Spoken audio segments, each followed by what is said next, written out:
always felt like the best part of a Bond movie is the opening 10 seconds, because you've got the gun barrel, and for that 10 seconds, potentially the best Bond movie ever made is about to start.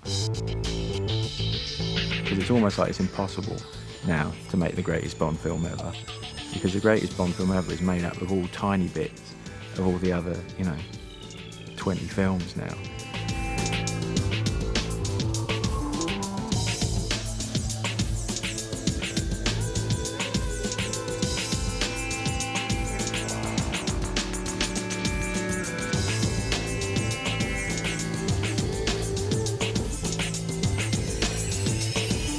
You can't beat the sound of 85 people in a room putting everything into a performance.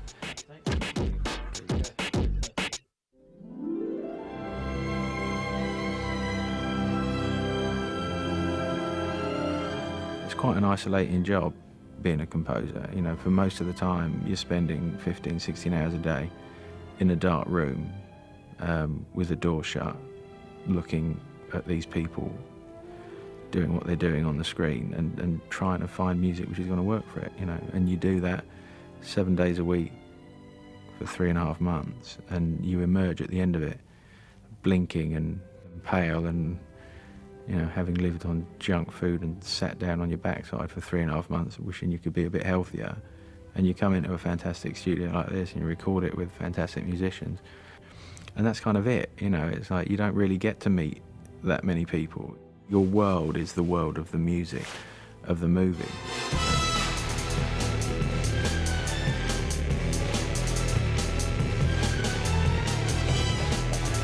Each one of these movies presents you with the same mountain to climb, but a different set of obstacles in the way, and all you know is that you can't really take the same route that you took last time.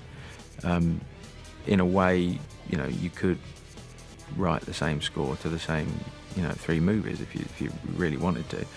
The character is essentially the same, and he's essentially doing the same things in not dissimilar situations. He's being chased or he's chasing, and he's with a girl or he's not with a girl, and he's getting his gadgets and he's using them or he's not. So the situations that Bond find themselves in stay fairly constant, from one film to the next, with obviously occasional dramatic differences.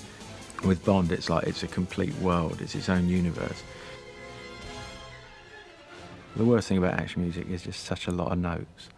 It's just like the page is black with notes, and a lot of them are 6 or 7 minutes long, these sequences, and they're usually quite fast. So nice slow music is less notes, so it's a little bit easier as well.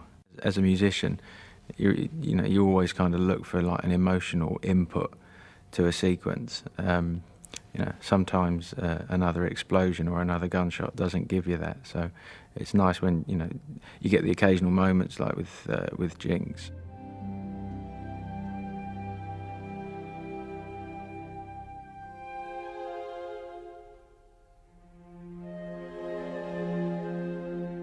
I tend to save the Bond theme, Monty Norman's Bond theme. I tend to save that until Bond does something typically Bond-esque. Sometimes if he's in danger, I'll play it in a darker style, but when he comes out over the top of that ice wave, there's really only one thing to play.